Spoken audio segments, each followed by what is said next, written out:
Stay tuned. Coming up in this episode, I preview the Overconfidence chapter of my new book, How Smart Workers Use Situational Awareness to Improve Safety.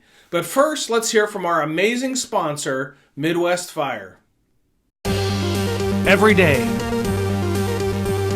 hard-working men and women at Midwest Fire build the most reliable firefighting apparatus to be found anywhere. Their customers know a well-built fire engine means lives and property saved.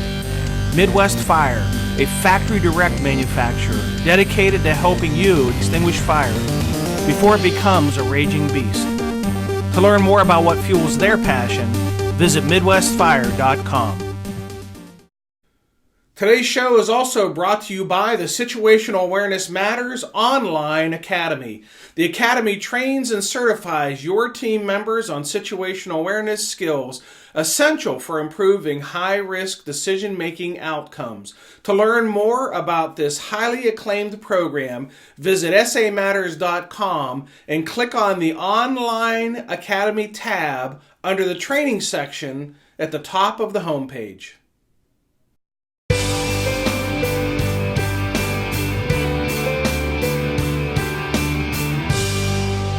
Hello and welcome to episode 296 of the Situational Awareness Matters show. I am your host, Rich Gassaway. The purpose of this program is to help to improve situational awareness and high-risk decision-making for individuals and teams who work in high-stress, high-consequence, time-compressed environments with changing conditions.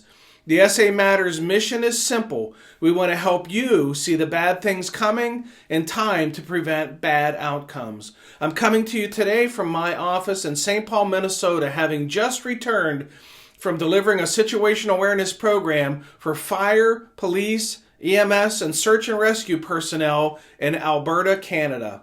The program was hosted by the County of Grand Prairie Fire Department and attended by nearly 80 responders. It was an awesome day of training. Today's feature segment is brought to you by SimsUShare. SimsUShare is a simple and affordable way to help you develop and practice situational awareness skills. You can quickly build sims from your own photos to simulate any kind of incident, including active threat scenarios. And the new SimsUShare Command Training Center now lets you conduct multi-company drills over the internet, so you can even run drills while your companies stay in station. Check them out at SimsUShare.com. Okay, let's jump into today's feature segment, a preview of the Overconfidence chapter of my new book. Overconfidence, a dangerous minefield. Before discussing overconfidence, let's start with a conversation about confidence in general. When a worker is new to their chosen vocation, they will be, unless they start with some experience, incompetent. This is not meant to be a derogatory term, but rather it simply means the worker doesn't know very much yet about the work they're going to be performing. In fact, all workers traverse through a competency progression cycle. The cycle starts with the worker being unconsciously incompetent. This means the worker is unaware of all that they do not know. With some training and experience, they progress to conscious incompetence. The worker becomes consciously aware of all that they do not know. With some additional training and experience, they will progress to conscious competency. The worker becomes consciously aware of all the knowledge and skills they are acquiring and how good they're becoming at those skills. And at the highest level, they progress to unconscious competency, where the worker becomes so knowledgeable and skilled that they don't even have to think about what they do. The knowledge comes intuitively. Every worker starts being unconsciously incompetent, but over the course of time, they acquire training and experience to develop skills that hopefully advances them through the competency progression stages until they become highly competent. And hopefully, once they reach the level where they are also highly confident. Competence and confidence are two highly desirable traits of a high-performing worker. However, along the way, some really smart and talented workers can drift over into a minefield of overconfidence, a place the organization really doesn't want them to be. Unfortunately, a worker may not even realize that they've drifted onto this dangerous minefield.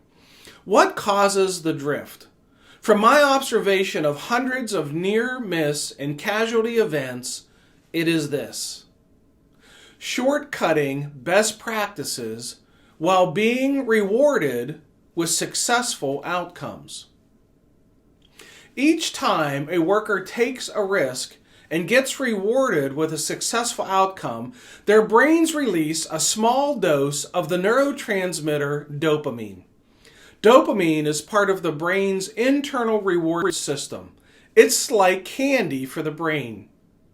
Here's an example of how dopamine can inspire an undesirable behavior. Have you ever witnessed this? You're in a grocery store and a parent has a toddler riding along in the shopping cart. The unsuspecting parent innocently turns the cart into the candy aisle, and the toddler asks the parent to have some of the delicious candy. Denied, the toddler turns into a little monster. They start screaming and flailing their arms.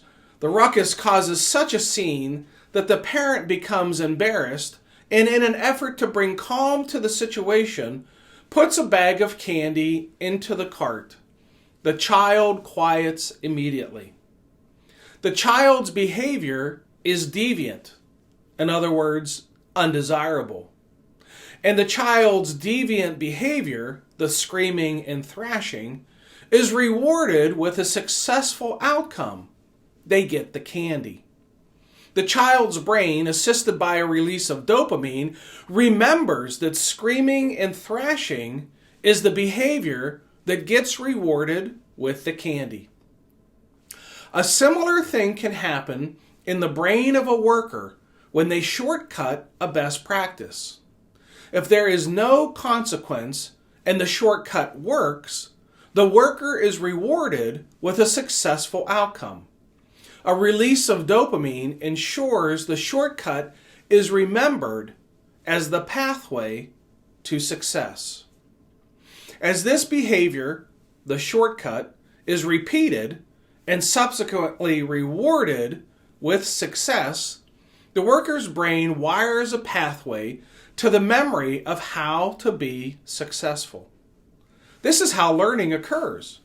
A worker's brain is learning the shortcut to the best practice is a clearer and quicker pathway to success. In time, the worker may believe they have discovered a new best practice. In other words, the longer and more laborious way the work used to be done isn't needed anymore. It's outdated and can now be replaced with a new best practice, the shortcut. The really sinister part of this process is the worker may attribute their success to the skills of their new best practice, where in reality their success is actually being based on luck. In time, a worker who has become overconfident can share or spread their overconfidence to their coworkers, convincing them the new way of doing the work is better, more efficient, and faster. If the coworkers buy into it, the overconfidence spreads in the workplace. This, in turn, causes the undesirable behavior, the shortcut, to become the normal behavior, and the deviance becomes standardized. When the luck eventually runs out, and it almost always does, there will be a resulting near miss or a casualty event. When the workers are asked why were they doing it the way that they were doing it, the response is likely going to be something like, well, that's the way we've always done it. Workers can truly become blind to their deviance. It often takes a significant near miss or a casualty event to open their eyes wide and allow them to see that their behavior was indeed deviant. However, this may not always happen. Sometimes workers are so deeply entrenched and supportive of their shortcuts, they may dismiss the near miss or the casualty as a one-off event or something that happened circumstantially. If this happens, the worker is in denial. There are several explanations why a worker might deny their near miss or casualty event was a result of a shortcut to a best practice. First, to admit a shortcut to a best practice contributed to a near miss or casualty is to admit fault or error. This is not an easy thing for a worker to do, especially if they have a long track record of successful outcomes of doing their work a certain way, the way they've always done it. The second is to admit that a shortcut was the culprit of the event is to acknowledge the worker must now do something in a different way. This means a worker is going to have to change their behaviors, their habits, and or their routines. And there is nothing easy about changing human behavior, mine, yours, or anyone else's. Workers tend to resist change because it takes them out of their comfortable routines. It also makes them feel vulnerable because they might make mistakes during the process of learning the new way of doing something. Mistakes observed by others can cause embarrassment and potentially subject the worker to criticism, ridicule, and consequence. These are big hurdles to overcome when trying to inspire someone to change their behavior. I was conducting a site visit at a large multinational industrial company in preparation for developing some customized situational awareness and high-risk decision-making training for their factory workers. As fate would have it, the safety manager had to attend a meeting with upper management to discuss a safety issue that had arose in the plant the day before. I was invited to join him at the meeting. There were about 20 members of the management team present, representing a wide array of disciplines in the plant. The attendees were briefed on the event that had occurred the day before. This was followed by a review of the existing operating procedures. After a long and protracted discussion, it was determined by the team that one sentence in the operating procedure was ambiguous and it needed to change. Now, they concluded one word needed to change from may to shall. In other words, the event was attributed to the belief a worker interpreted the word may to mean that it was optional to follow the safety procedure. After all, the procedure said the worker may perform the work a certain way. The management team was convinced that changing that single word from may to shall would fix the problem and lead the workers into compliance to the safety procedure. It was agreed, change the word to shall and reissue the policy to all the employees, of which there was more than 1,000 of them. The meeting was ready to adjourn. The safety manager, having just previously spent hours with me talking about how to get workers to comply with safety procedures, turned and asked me the question that I wished he would not have asked me. Dr. Gassaway, do you have anything to contribute to this discussion? I could have said no, but I couldn't remain quiet. My conscience would not allow it. So I simply asked those in the room to contemplate this question. Do you think changing one word in a 3-page policy will result in a change in human behavior. There was a long pause. And then one manager said, no. Then I recommended they continue the meeting until they could determine how to change human behavior. The safety manager and I then left because we had to get on with my assessment of the facility. I was later told that one question caused their meeting to last the rest of the day and led to the creation of a human behaviors task force, and maybe they used a different name than that, to figure out how to get their workers to change deeply rooted, deviant, overconfident, habitual, complacent behaviors. Changing human behavior is simple, but it's not easy.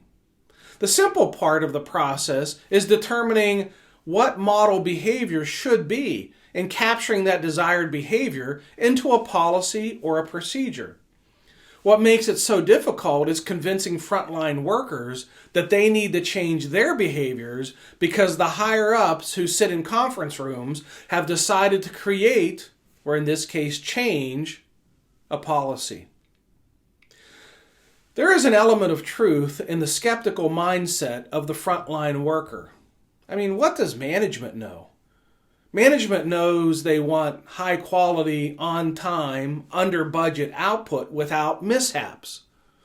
But when it comes to understanding the behaviors, the pressures, the demands, the priorities, and the complexities faced by the frontline worker and their immediate supervisors, oftentimes there is a huge void of knowledge and a bigger void of understanding and compassion for what it's like to be in the trenches.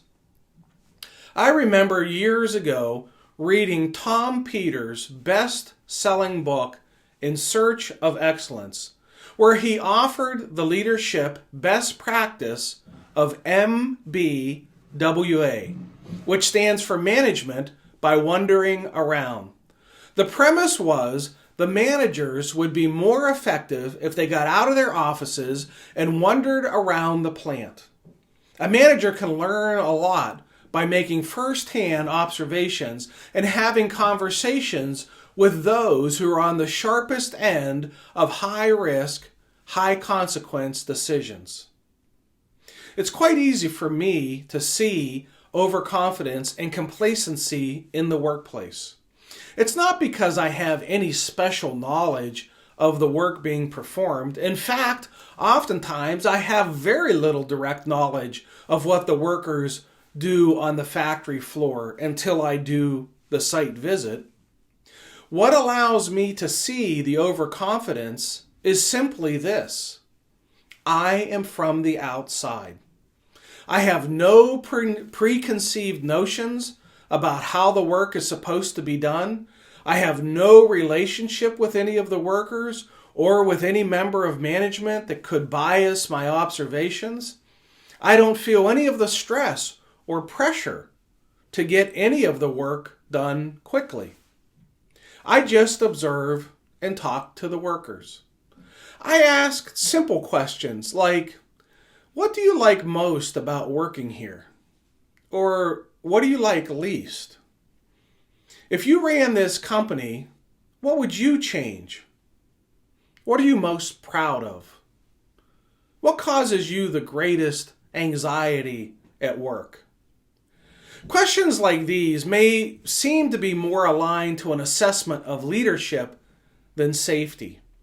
But what I know is this: whatever is occupying the minds of the workers while they're on the job will reflect in the quality of their work and the amount of attention that they give to performing their work safely.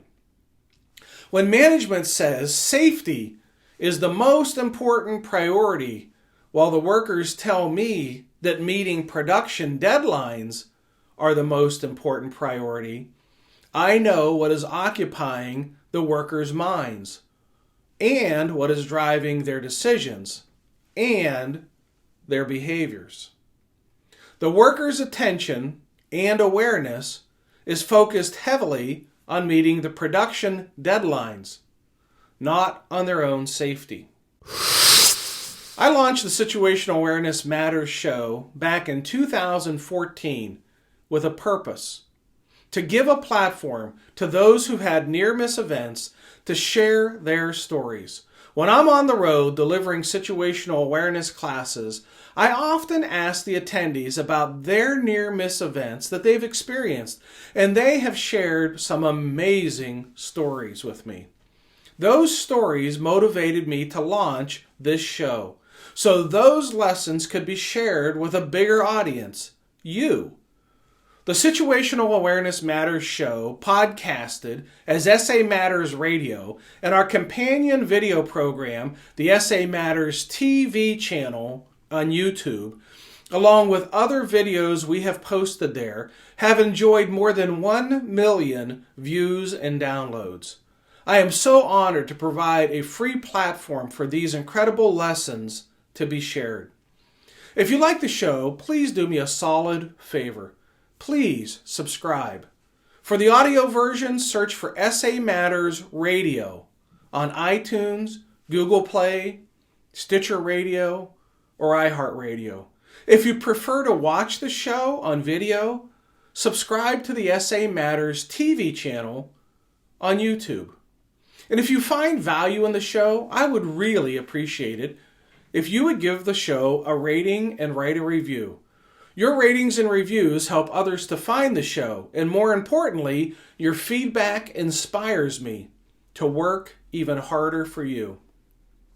Since 2007, our instructional team and consultants have helped more than 1,300 organizations and have trained more than 86,000 individuals to improve high-risk decision-making, including first responders, industrial workers, military personnel, business leaders, medical professionals, utility workers, highway workers, public transportation operators, aviation workers, oil refinery process operators, biotechnology workers, and more. If someone you know works in a high-risk, high-consequence, decision-making environment, then we are here to help to improve their safety and to help them accomplish the most important mission of all. And that is that they go home from work whole and healthy every day to the ones who love them. I would like to take a moment to honor and to thank the companies, organizations, agencies, and departments that have hosted recent Situational Awareness Matters training programs for their team members. The International Electric Linemen's Rodeo, the Colorado Department of Transportation, a biotechnology firm in Rhode Island that had us come to do an assessment and training, the International Association of Fire Chiefs Volunteer and Combination Officers Section Symposium in the Sun, the County of Grand Prairie Fire Services. If you're interested in attending a program, here's where we're going to be upcoming. On December 2, we'll be at the Florida Fire Chiefs Association Safety Conference in Lake Buena Vista, Florida.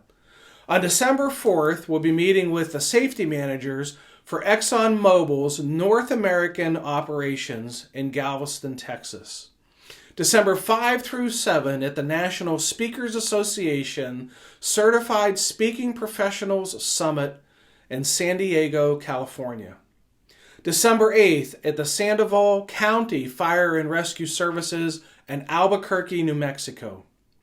January 8th, another corporate consulting project for one of the world's largest producers of rolled aluminum products.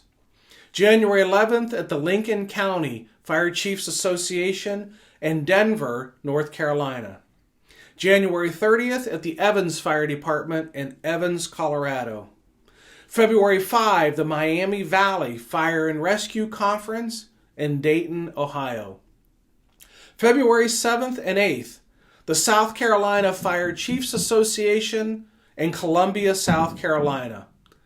February 24 through 27, Firehouse World Conference in Las Vegas, Nevada. If you want to see the locations of all the upcoming events, just head over to our website, SAMatters.com, and click on the red tab that's about halfway down the homepage labeled Upcoming Events Schedule. If you're interested in talking with us about conducting situational awareness assessment for your company, or if you're interested in hosting a training program, just click on the Contact Us tab on the top of the homepage and we'll give you a call. If you want to become part of our community of learners, there are several ways you can do that. Just check the show notes for how to get connected with us by signing up for our free monthly newsletter, by subscribing to the SA Matters radio podcast, by subscribing to the SA Matters TV YouTube channel, and learn how to follow us on the social media channels of Facebook, Twitter, LinkedIn, and Instagram. There we're sharing ideas about how to improve situational awareness, how to make better decisions under stress, and how to improve the skills of critical thinking and resilient problem solving. Well, that's it. Episode 296 of the Situational Awareness Matters show is complete. Thank you to our platinum sponsor, Midwest Fire.